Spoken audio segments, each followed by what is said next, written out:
ನಿಮ್ಮೆಲ್ಲರಿಗೂ ನಮ್ಮ ಕರ್ತನಾದ ಯೇಸು ಕ್ರಿಸ್ತನಿಂದ ಕೃಪೆಯೂ ತಂದೆಯಾದ ದೇವರಿಂದ ಶಾಂತಿಯೂ ಉಂಟಾಗಲಿ. ನಮ್ಮ ಧ್ಯಾನಕ್ಕಾಗಿ ಸಂತ ಪೌಲನು ಬರೆದ ರೋಮಾಪುರದವರಿಗೆ ಪತ್ರಿಕೆ 8ನೇ ಅಧ್ಯಾಯ 18ರಿಂದ 20 ವಚನಗಳನ್ನು ನಾನು ಓದುತ್ತೇನೆ. ನಮಗೋಸ್ಕರ ಮುಂದಿನ ಕಾಲದಲ್ಲಿ ಪ್ರತ್ಯಕ್ಷವಾಗುವ ಮಹಾಪದವಿಯನ್ನು ಆಲೋಚಿಸಿ ಈಗಿನ ಕಾಲದ ಕಷ್ಟಗಳು ಅಲ್ಪವೇ ಸರಿ ಎಂದು ಎಣಿಸುತ್ತೇವೆ. ದೇವಪುತ್ರರ ಮಹಿಮೆಯು ಯಾವಾಗ ಪ್ರತ್ಯಕ್ಷವಾದೀತೆಂದು ಜಗತ್ತು ಬಹು ಲವಲವಿಕೆಯಿಂದ ಎದುರು ನೋಡುತ್ತಿರುವುದು. ಜಗತ್ತು ವ್ಯರ್ಥತ್ವಕ್ಕೆ ಒಳಗಾಯಿತು. ಹೀಗೆ ಒಳಗಾದದ್ದು ಸ್ವೇಚ್ಛೆಯಿಂದಲ್ಲ, ಅದನ್ನು ಒಳಪಡಿಸಿದವನ ಸಂಕಲ್ಪದಿಂದಲೇ. ಆದರೂ ಅದಕ್ಕೊಂದು ನಿರೀಕ್ಷೆ ಉಂಟು, ಏನೆಂದರೆ ಆ ಜಗತ್ತು ಕೂಡ ನಾಶದ ವಶದಿಂದ ಬಿಡುಗಡೆಯಾಗಿ ದೇವರ ಮಕ್ಕಳ ಮಹಿಮೆಯುಳ್ಳ ವಿಮೋಚನೆಯಲ್ಲಿ ಪಾಲು ಹೊಂದುವುದೇ ಎಂಬುದು. ಸೃಷ್ಟಿಸಲ್ಪಟ್ಟ ಜಗತ್ತಿನ ಪರಿಸರ ಅಥವಾ ಅವಲಂಬನೆ, interdependence of the created world. That's the idea that Paul is giving us here. The universe or the world is made up of two factors. One is the animate and the other one is the inanimate part. The inanimate parts are the earth, sky, and the sea, the rivers, and all that we see, etc., etc. The animate part of the created world is human beings, people, animals, and also angels. ಈ ವಿಶ್ವ ಅಥವಾ ಜಗತ್ತು, ಪ್ರಪಂಚ ಎಂಬುದು ಜೀವಂತ ಮತ್ತು ನಿರ್ಜೀವ ಎಂಬ ಎರಡು ಅಂಶಗಳಿಂದ ಮಾಡಲ್ಪಟ್ಟಿದೆ. ನಿರ್ಜೀವ ಯಾವುದು? ಭೂಮಿ, ಆಕಾಶ, ಸಾಗರ ಇತ್ಯಾದಿಗಳೆಲ್ಲ ನಿರ್ಜೀವವಾದವುಗಳು. ಮಾನವರು, ಪ್ರಾಣಿಗಳು ಮತ್ತು ದೇವದೂತರು ಜೀವಿಗಳು. ಈ ಎರಡು ಅಂಶಗಳಿಂದ ಜಗತ್ತು ಉಂಟು ಮಾಡಲ್ಪಟ್ಟಿದೆ. ಮೂಲಭೂತವಾಗಿ ಎರಡೇ ಅಂಶಗಳು. We will observe one fact only. ಮೂಲಭೂತವಾಗಿ ನಾವು ಒಂದೇ ಅಂಶವನ್ನು ಗಮನಿಸೋಣ. ಏನು? What is the reality of the one aspect of this world that we are going to observe? We cannot dispute the fact that suffering is a part of life. Suffering is a part of life. Therefore, all of us should view the fact of suffering in its proper perspective. ಒಂದೇ ವಿಷಯ ನಾವು ಆಲೋಚನೆ ಮಾಡ್ತೇವೆ ಎಂಬುದಾಗಿ ಹೇಳಿದೆವಲ್ಲ, ಏನದು? ಕಷ್ಟ, ತೊಂದರೆ, ಇಕ್ಕಟ್ಟುಗಳು ನಮ್ಮ ಬಾಳಿನಲ್ಲಿ ಒಂದು ಅಂಶ ಎನ್ನುವುದನ್ನು ನಾವು ಚರ್ಚೆ ಮಾಡುವ ಅಗತ್ಯತೆ ಇಲ್ಲ, ವಿವಾದ ಮಾಡುವ ಅಗತ್ಯತೆಯೇ ಇಲ್ಲ. ಆದ್ದರಿಂದ ಈ ಕಷ್ಟ, ತೊಂದರೆ, ಇಕ್ಕಟ್ಟು ಎಂಬ ಈ ಒಂದು ಅಂಶವನ್ನು ನಾವು ಸರಿಯಾದ ದೃಷ್ಟಿಕೋನದಿಂದ ನೋಡಬೇಕು. ಮುಖ್ಯ, ವೀಕ್ಷಿಸಬೇಕು. ದೃಷ್ಟಿಕೋನ ನಮ್ಮದು ಸರಿಯಾಗಿರಬೇಕು. Suffering, as Paul is talking about here, is related to two time zones. One is the present and the other one, of course, is the future. The context of our present suffering is the world order in which we are live. We are subjected to the current world order. But Paul here, he talks about it in short, and then he goes beyond the present world order into the future. He is looking far ahead. He is looking at the age to come.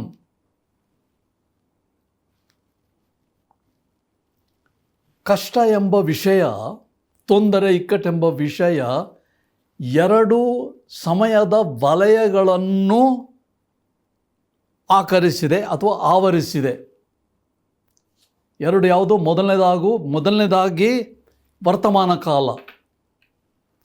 ಹೆಚ್ಚಿನ ಬಗ್ಗೆ ಇದರ ವಿಚಾರ ಮಾತನಾಡದೆ ಪೌಲನು ಏನು ಮಾಡ್ತಾನೆ, ಭವಿಷ್ಯತ್ ಕಾಲ, ಮುಂದೆ ಬರುವಂಥ ಒಂದು ಯುಗ ಎಂಬುದಾಗಿ ಆತನು ಮುಂದಿನ ಆಲೋಚನೆ ಇಟ್ಟುಕೊಂಡು ಭವಿಷ್ಯತ್ ಕಾಲವನ್ನು, ಆ ಪರಿಸರವನ್ನು ಆತನು ನೋಡ್ತಾ ಇದ್ದಾನೆ. ಈಗಿನ ಕಾಲದ ಪ್ರಪಂಚದ ವ್ಯವಹಾರ, ಆಡಳಿತ ವಿಧಾನ ಪೌಲನು ವಿವರಿಸುತ್ತಿರುವುದು ಇದನ್ನು ದಾಟಿ ಮುಂದಕ್ಕೇನಾಗ್ತದೆ ಭವಿಷ್ಯತ್ ಕಾಲದಲ್ಲಿ ಎಂಬುದಾಗಿ ಆತನು ಯೋಚನೆ ಮಾಡ್ತಾ ಇದ್ದಾನೆ. ಇದೇ ದೇವರು ಯೇಸು ಕ್ರಿಸ್ತನಲ್ಲಿ ಸ್ಥಾಪಿಸುವ ಹೊಸ ಯುಗ. Paul for a short while talking about the present condition of the world order in which we suffer. But he says, no, I want you to look beyond into a world order which is going to come, the new era or the new age that God is creating through Jesus Christ.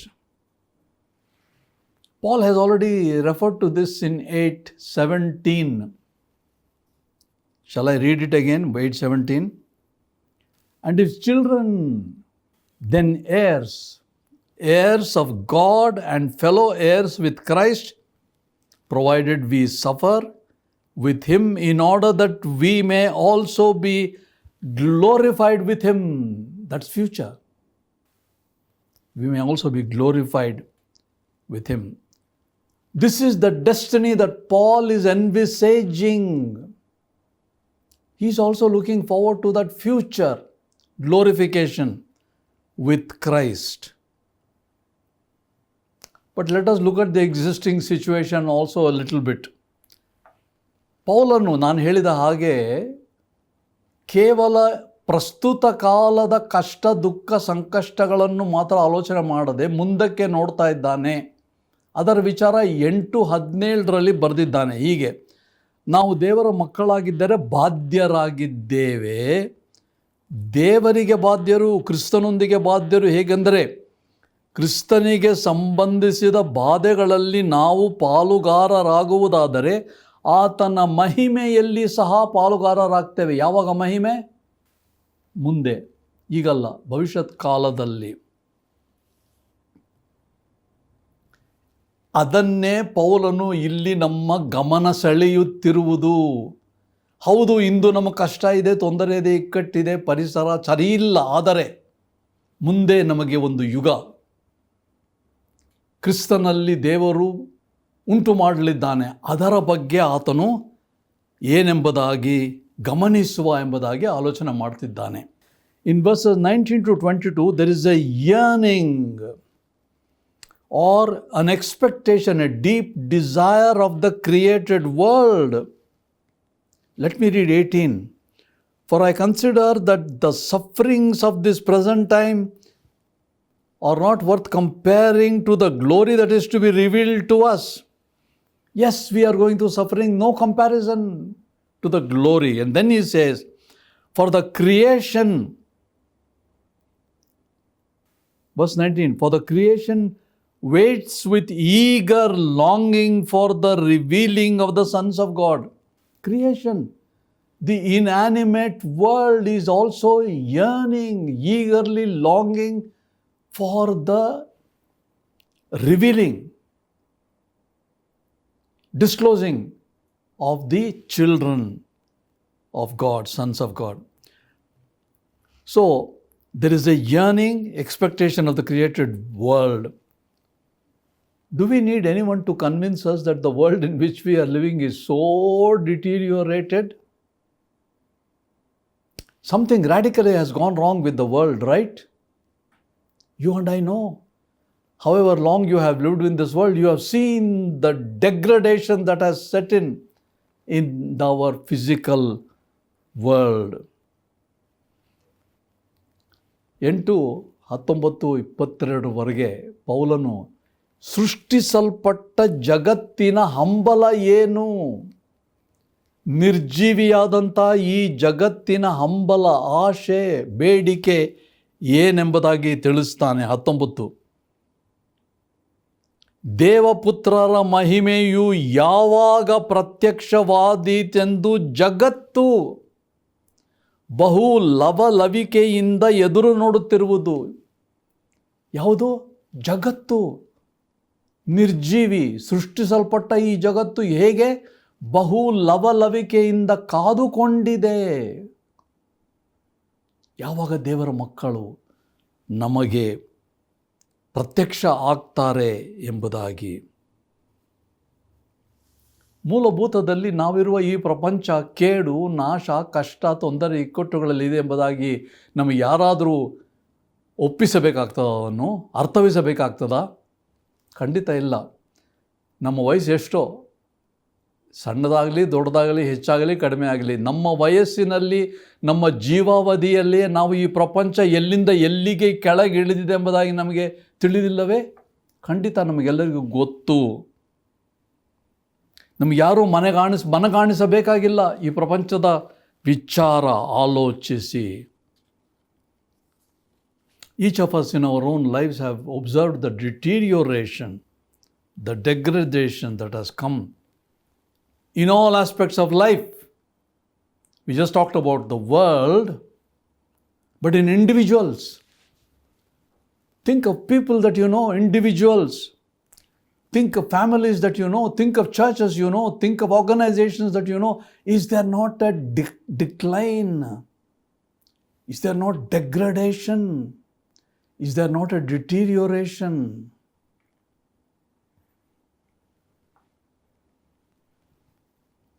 ನಾವು ಒಬ್ಬೊಬ್ಬರು ನಮ್ಮ ಜೀವಾವಧಿಯಲ್ಲಿ ಎಲ್ಲ ಅಂಶಗಳಲ್ಲಿ, ಎಲ್ಲ ಕ್ಷೇತ್ರಗಳಲ್ಲಿ, ಅಂದರೆ ನಮ್ಮ ವೈಯಕ್ತಿಕ ಜೀವನದಲ್ಲಿ, ಕೆಲವರ ಜೀವನಗಳಲ್ಲಿ, ಕೆಲವರ ಕುಟುಂಬಗಳಲ್ಲಿ, ಕೆಲವರ ಸಭೆಗಳಲ್ಲಿ, ಕೆಲವರ ಕೆಲಸ ಮಾಡುವ ಕ್ಷೇತ್ರಗಳಲ್ಲಿ ಕೆಳಮಟ್ಟದ ಸ್ಥಿತಿ ಬರ್ತಾ ಇದೆ ಎಂಬುದನ್ನು ನಾವು ಅನುಭವಿಸಿಲ್ಲವೇ? ನೋಡಿಲ್ಲವೇ? ಕಂಡಿಲ್ಲವೇ? ಅನುಭವಿಸಿ. We always think about our old age, golden age. ಎಂಥ ದಿವಸಗಳಪ್ಪ! What a life we had in our olden times. Don't we say that? You may not be very old, but even when you look at 10, 15, 20 years ago in your life, oh, what good old days we had. ನಾವೆಲ್ಲರೂ ನಮ್ಮ ಒಳ್ಳೆಯ ಹಳೆ ದಿನಗಳನ್ನು ನೆನೆಸ್ತೇವೆ. ಸಣ್ಣ ವಯಸ್ಸೋ ದೊಡ್ಡ ವಯಸ್ಸೋ, ಯಾರಾದ್ರು ನಮಗೆ ಮನಗಣಿಸಬೇಕಾ? ಇದನ್ನು ಅಗತ್ಯ ಇಲ್ಲ. Of course, there has been a lot of development in the present world. Everywhere, in every sector, there is a lot of development. Education. See how people are educated. Because of education, we all have good positions. And there are a lot of scientific and technological developments. There is IT, globalization, you name it. Every sector has development, no doubt. But all of these have brought some blessings to us. But in addition to blessing, there is also a bane. You think of all the technological developments that you have. Simple example is the mobile phone. As much of blessing as it is also a bane. This is the present situation of the world. ಹೌದು, ಎಲ್ಲ ಕ್ಷೇತ್ರಗಳಲ್ಲಿ ಇಂದು ಅಭಿವೃದ್ಧಿ ಆಗಿದೆ. ವಿದ್ಯಾಭ್ಯಾಸ, ವಿದ್ಯೆ, ಎಲ್ಲರೂ ವಿದ್ಯಾವಂತರೇ ಇವತ್ತು, ಒಳ್ಳೆಯದು. ಮತ್ತು ವಿದ್ಯೆ ಅಲ್ಲದೆ ವೈಜ್ಞಾನಿಕ ಮತ್ತು ತಾಂತ್ರಿಕ ಅಭಿವೃದ್ಧಿ, IT ಅಂದರೆ ಇನ್ಫಾರ್ಮೇಷನ್ ಟೆಕ್ನಾಲಜಿ, ಗ್ಲೋಬಲೈಸೇಷನ್ ಅಂದರೆ ವಿಶ್ವವ್ಯಾಪಿಕ. ವಿಶ್ವ ಅನ್ನೋದು ಸಣ್ಣದಾಗೋಯ್ತು. ಜಗತ್ತು ಇವತ್ತು ಎಲ್ಲವೂ ನಮ್ಮ ಕೈಯಲ್ಲಿದೆ. ಜಗತ್ತು ಬಡಾವಣೆ, ಅಭಿವೃದ್ಧಿ ಎಲ್ಲ ಕ್ಷೇತ್ರಗಳಲ್ಲಿ. ಆಶೀರ್ವಾದಗಳು ಅನೇಕ ಬಂದಿವೆ ನಮಗೆ ಈ ಅಭಿವೃದ್ಧಿಯಿಂದ. ಈ ಆಶೀರ್ವಾದಗಳ ಜೊತೆಗೆ ಅನರ್ಥ ಸಹ ಇಲ್ಲವೇ? ಯಾಕಪ್ಪ ಇದು ಅಂತ ಅನೇಕ ಸಾರಿ ನಾವು ಹೇಳಿಲ್ವೇ? ಒಂದು ಉದಾಹರಣೆಗೆ, ನಮ್ಮ ಕೈಯಲ್ಲಿರುವಂಥ ಮೊಬೈಲ್ ಫೋನು ಎಷ್ಟು ಒಳ್ಳೆಯದು, ಅದರಲ್ಲಿ ಅಷ್ಟು ಹಾನಿ ಸಹ ಇದೆ. ಎಷ್ಟು ಸಣ್ಣ ಮಕ್ಕಳು, ಯವನಸ್ಥರು ತಲೆ ಕೆಡಿಸ್ಕೊಂಡಿಲ್ಲ ಇದರಿಂದ. ಅಭಿವೃದ್ಧಿ, ಅನರ್ಥ ಎರಡು ಒಟ್ಟಾಗಿ ಹೋಗುವಂಥದ್ದು. Sadly, evil has spread beyond our life. That is the subject I announced. Interdependence of created world. Interdependence with what man has done. What has happened? Today, look at the ecology. What has happened to our created world? The rivers, the trees, and the roads, and the atmosphere, what we breathe. What has happened to the ecology today? In our own lifespan, we have observed how it was. Last month, the kind of rain we had, unbelievable. The roads were like rivers. Who did this? Not the nature. Interdependence. What man does affects our created world. Needless to say, we are perplexed. We are asking questions. Why this is happening? Paul has an answer. ಕೆಟ್ಟದ್ದು, ದುಷ್ಟತನ ಮತ್ತು ಅಲ್ಲಕಲ್ಲೋಲವಾದ ಸ್ಥಿತಿ ನಮ್ಮ ಜೀವನದ, ಸ್ವಂತ ಜೀವನದ ಮಿತಿ ಮೀರಿ ಹೋಗಿದೆ. ನಮ್ಗೆ ಅರ್ಥ ಆಗೋದಿಲ್ಲ. ಪ್ರಕೃತಿ ಪರಿಸರವನ್ನು ನೋಡಿ, ಪ್ರಕೃತಿ ಇಂದು ಏನಾಗಿದೆ, ಯಾಕೆ ಆಗಿದೆ ಎಂಬುದಾಗಿ ನಾವು ಪ್ರಶ್ನೆ ಕೇಳ್ತೇವಲ್ಲ. ನಮ್ಮ ಜೀವಾವಧಿಯಲ್ಲೇ ಎಷ್ಟು ಬದಲಾವಣೆಗಳಾಗಿದೆ ಪ್ರಕೃತಿಯಲ್ಲಿ. ನಾವೆಲ್ಲರೂ ತಬ್ಬಿಬ್ಬಾದ ಪರಿಸ್ಥಿತಿಯಲ್ಲವೇ? ಹಿಂದಿನ ತಿಂಗಳಲ್ಲಿ ಆದ ಮಳೆಯಿಂದ ಆದ ಅಪಘಾತಗಳೇನು? ರಸ್ತೆಗಳೆಲ್ಲ ನದಿಗಳ ಹಾಗಿತ್ತು ಅಲ್ಲವೇ? ಅನೇಕರಿಗೆ ಅನುಭವ ಇದು ಆಗಿದೆ. Paul has an answer here. Paul has an answer. He says you cannot divide the created world, separate and independent unit sometimes. Sometimes we do that. We divide the created world. What happens in one area affects the other. What happens to human beings affects the nature. What happens here in this area affects another area. So Paul is saying there is a unity of creation and there should be interdependence, which is not there. That's what Paul is talking about. ಪೌಲನ ಉತ್ತರವೇನು? ಯಾಕೆ ಪ್ರವಲನೆ ಹೀಗಾಗ್ತಾ ಇದೆ? ದೇವರು ಸೃಷ್ಟಿಸಿದ ಜಗತ್ತು, ಎರಡು ಅಂಶಗಳಿಂದ ಕೂಡಿದ ಜಗತ್ತು ಸ್ವತಂತ್ರವಾಗಿ ಪ್ರತ್ಯೇಕವಾಗಿ ಇರಲಾಗದು. ನಿರ್ಜೀವಿ ಪ್ರತ್ಯೇಕ, ಜೀವಿ ಪ್ರತ್ಯೇಕ ಆಗಿರಲಾರದೆಂಬುದಾಗಿಯೇ ಪೌಲನು ಸಿದ್ಧಾಂತ ಮಾಡಿದ್ದು. ಒಮ್ಮೆ ಒಂದು ಕಡೆ ಆದದ್ದು ಇನ್ನೊಂದು ಕಡೆ ಪರಿಣಾಮ. ಮನುಷ್ಯರಲ್ಲಿ ಆದದ್ದು ಜಗತ್ತಿನ ಮೇಲೆ ಪರಿಣಾಮ, ಇಲ್ಲಿ ಆದದ್ದು ಅಲ್ಲಿ ಪರಿಣಾಮ ಎಂಬುದಾಗಿ ಪೌಲನು ಹೇಳ್ತಾ ಇರುವುದು. All this happens because there is a unity in the universe. What is that unity? Let's go back to the Old Testament. What happened to Adam? What Adam did resulted in the curse of the earth. In Genesis 3:17, God says, because of what you have done, I am cursing the earth. That is the interdependence, unity. The earth did not do anything wrong, but because of what Adam did, one mistake of a man, ecology is affected. You cannot isolate Adam. There is Adam's fall is known as the cosmic fall. He didn't fall himself. The whole world fell with him. And this is the proof of what is happening today around us. We observe the dependence in different aspects, parts of the world. 8:20, let me read. for the creation was subjected to futility, not willingly, but because of him who subjected it, in the hope that the creation will be set free someday. Interdependence. ನಾವೀಗ ಮಾತನಾಡ್ತಿರೋ ವಿಷಯ, ಸೃಷ್ಟಿಸಲ್ಪಟ್ಟ ಜಗತ್ತಿನಲ್ಲಿ ಏಕತೆ ಉಂಟು, unity, ಏಕತೆ ಉಂಟು ಎಂಬುದಕ್ಕೆ ಸಾಕ್ಷಿ ರುಜುವಾತೇನು? ಇನ್ನೊಂದು ವಿಷಯ, ಆದಿಕಾಂಡ 3:17 ದೇವರು ಹೇಳ್ತಾನೆ, ಆದಾಮನು ಮಾಡಿದ ತಪ್ಪಿಗಾಗಿ ಭೂಮಿಯು ಶಪಿಸಲ್ಪಟ್ಟಿತು. ಭೂಮಿ ಏನು ತಪ್ಪು ಮಾಡಲಿಲ್ಲ, ಅಂದರೆ ಒಬ್ಬರು ಮಾಡಿದ್ದು ಇನ್ನೊಬ್ಬರ ಮೇಲೆ ಪ್ರಭಾವ ಆಗ್ತದೆ. ಇದೇ ನಾವು ಒಬ್ಬರ ಮೇಲೆ ಒಬ್ಬರು ಆತುಕೊಂಡಿರ್ತಕ್ಕಂಥದ್ದು, ಇಂಟರ್ಡಿಪೆಂಡೆನ್ಸ್. ಪರಿಣಾಮ ಬೀರಿತು ಭೂಮಿಯ ಮೇಲೆ. ಪಾಪದ ಪರಿಣಾಮ ಆದಾಮನದು ಭೂಮಿಯ ಮೇಲೆ ಬಿತ್ತು, ಪ್ರತ್ಯೇಕಿಸಲಿಕ್ಕಾಗುವುದಿಲ್ಲ. ಇಂದು ನಾವು ಮಾಡುತ್ತಿರತಕ್ಕಂಥ ಅಧರ್ಮ ಪ್ರತ್ಯೇಕ ಆಗಲಿಲ್ಲ.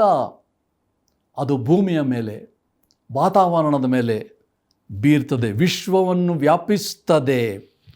ಆದಾಮನು ಬಿದ್ದ ಕೆಳಗೆ ಅಂತ ಹೇಳ್ತೇವೆ. ಆದಾಮನು ಮಾತ್ರ ಅಲ್ಲ, ಇಡೀ ಪ್ರಪಂಚವೇ ಬಿತ್ತು, ವಿಶ್ವವೇ ಬಿತ್ತು ಆದಾಮನ ಜೊತೆಗೆ.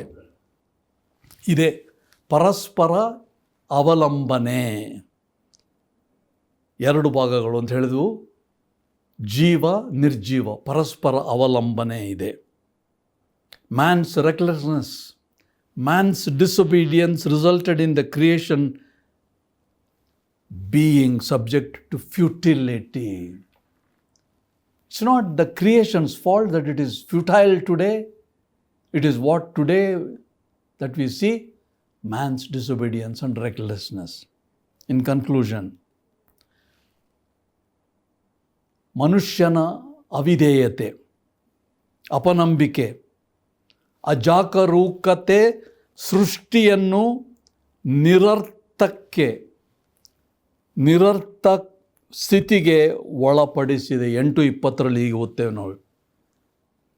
ಜಗತ್ತು ವ್ಯರ್ಥಕ್ಕೆ ಒಳಗಾಯಿತು.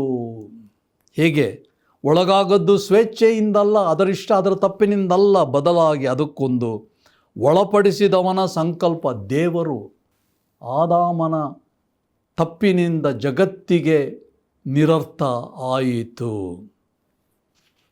We conclude 8:21. As the creation is longing for the day of sin's dominion will be over, 8:21, the creation itself will be set free from the bondage to corruption and to obtain the freedom. Creation, the world is longing, as there will be a final adoption of our bodies. ಮುಕ್ತಾಯದಲ್ಲಿ 8:21 ಏನು ಓದ್ತೇವೆ? ಆದರೂ, ಅಂದರೆ ಈ ಜಗತ್ತಿಗೆ ಅದಕ್ಕೊಂದು ನಿರೀಕ್ಷೆಯುಂಟು. ಏನೆಂದರೆ, ಆ ಜಗತ್ತು ಕೂಡ ನಾಶದ ವಶದಿಂದ ಬಿಡುಗಡೆಯಾಗಿ ದೇವರ ಮಕ್ಕಳ ಮಹಿಮೆಯಲ್ಲಿ ಪಾಲು. ಜಗತ್ತು ಲವಲವಿಕೆಯಿಂದ ನೋಡ್ತಾ ಇದೆ. ಯಾವಾಗ? ಬದಾಗಿ ಕಡೆಗೆ ನಾವು ಸಹ, we also are going to be awaiting the redemption or the adoption of our body. He already spoke about adoption of our soul as children of God. Now he says, not only your soul and mind, but your body physically also, you will be adopted. That means you will see the glory. ಮುಕ್ತಾಯದಲ್ಲಿ ಜಗತ್ತಿಗೊಂದು ಲವಲವಿಕೆ, ಹಂಬಲ ಇದೆ, ನಮಗೂ ಸಹ ಇದೆ. ಏನದು? ನಮ್ಮ ದೇಹಗಳು ಸಹ ಸಂಪೂರ್ಣವಾಗಿ ದತ್ತು ಸ್ವೀಕಾರ ಆಗ್ತದೆ. ಅಂದರೆ ಆತ್ಮಕ್ಕೆ, ಮನಸ್ಸಿಗೆ ದತ್ತು ಸ್ವೀಕಾರ ಆಯಿತು, ದೇವರ ಮಕ್ಕಳಾದೆವು. ಆದರೆ ಈಗ ನಮ್ಮ ದೇಹ ಸಹ ದತ್ತು ಸ್ವೀಕಾರ. Are you a believer in Jesus Christ? Have you been adopted into the family of God? You have a desire to be completely adopted, even in your body, don't you? If you don't have this, you can receive Jesus Christ and be adopted as a son or a daughter of God. ನೀವು ಒಬ್ಬ ಕ್ರೈಸ್ತ ವಿಶ್ವಾಸಿಗಳ ತಂದೆಯಿಂದ ಪವಿತ್ರಾತ್ಮನ ಮೂಲಕ ದತ್ತು ಸ್ವೀಕಾರ ಆಯಿತಾ? ನಿಮಗೆ ಪುತ್ರಿಯರಾಗಿದ್ದೀರಾ? ಆಗದಿದ್ದರೆ ಸ್ವೀಕಾರ ಮಾಡಿ. ಯಾಕಂದರೆ ನಮ್ಮ ಸಂಪೂರ್ಣ ದತ್ತು ಸ್ವೀಕಾರ ಮುಂದೆ ಆಗುವಂಥದ್ದನ್ನು ಯಾವ ರೀತಿ ಜಗತ್ತು ನೋಡ್ತದೋ ಅದೇ ರೀತಿ ನಾವು ಸಹ ಎದುರು ನೋಡ್ಬೋದು. ಪ್ರಾರ್ಥನೆ ಮಾಡೋಣ. Our Father, we tell Paul, what a hard teaching you are giving us. You are saying that we are suffering because of Adam's fall. You are saying that the ground is cursed because of Adam's fall. While it is true, we have also done whatever Adam has done. And as a result, our whole ecology is topsy-turvy. We pray for forgiveness. ಇಂದು ನಾವು ಕ್ಷಮಾಪಣೆ ಕೇಳ್ತೇವೆ ಸ್ವಾಮಿ. ಆದಾಮನು ಕೇವಲ ತಾನು ತಪ್ಪಿನಿಂದ ಈ ಜಗತ್ತು ವ್ಯರ್ಥಕ್ಕೆ ಒಳಪಡಿಸಲ್ಪಟ್ಟಿಲ್ಲ, ನಮ್ಮ ತಪ್ಪುಗಳಿಂದಲೂ ನಮ್ಮ ವಾತಾವರಣ, ನಮ್ಮ ಹವಾಗುಣ ಎಲ್ಲವೂ ಬದಲಾವಣೆ ಆಗಿದೆ. ನಮ್ಮನ್ನು ಕ್ಷಮಿಸು. ನಾವೆಲ್ಲರೂ ದೇವಪುತ್ರರು ಪುತ್ರರಿಯೂ ಆಗಿ ಸ್ವೀಕಾರ ಮಾಡುವ ಆ ಒಂದು ಪುತ್ರ ಸ್ವೀಕಾರವನ್ನು ಹೊಂದಿ ಸಂಪೂರ್ಣವಾಗಿ ನಮ್ಮ ದೇಹಗಳು ಸಹ ಬಿಡುಗಡೆ ಹೊಂದಿ ಅಂತಿಮ ಪುತ್ರ ಸ್ವೀಕಾರಕ್ಕೆ ನಾವು ಎದುರು ನೋಡುವಂತೆ ನಮ್ಮನ್ನು ಸಿದ್ಧ ಮಾಡು. ನಂಬಿಕೆ ಹೆಚ್ಚಿಸೆಂಬುದಾಗಿ ನಮ್ಮ ಪ್ರಭು ರಕ್ಷಕನಾದ ಯೇಸು ಕ್ರಿಸ್ತನ ಹೆಸರಿನಲ್ಲಿ ಪ್ರಾರ್ಥಿಸ್ತೇವೆ ತಂದೆಯೇ, ಆಮೆನ್. ಯುಗದ ಅಂತ್ಯವಾಗುತ್ತೆ, ನಮ್ಮ ನಿರೀಕ್ಷೆ ಹತ್ರವೇ. ಈ ಲೋಕ ಕಷ್ಟ ತೀರುತ್ತೆ, ನಿತ್ಯ ಸಂತೋಷಕ್ಕೆ ಸೇರ್ವೆನು. ರಕ್ಷಕನು ಬೇಗನೆ ಬರ್ವನು, ಸಂತೋಷದಿ ಎದುರ್ಗೊಳ್ಳೋಣ.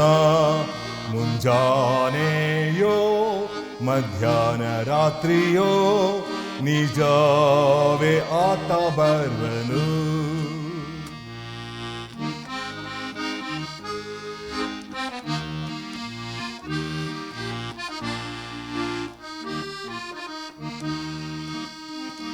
ಕರ್ತಾನು ತನ್ನ ಸೈನ್ಯದಿ ಆಜ್ಞಾಘೋಷದೊಡನೆಯೂ ದೇವಾತುತ್ತೂರಿ ಧ್ವನಿಯೋಳ್ ರಾಜನು ಬೇಗದಿ ಬರ್ವನು.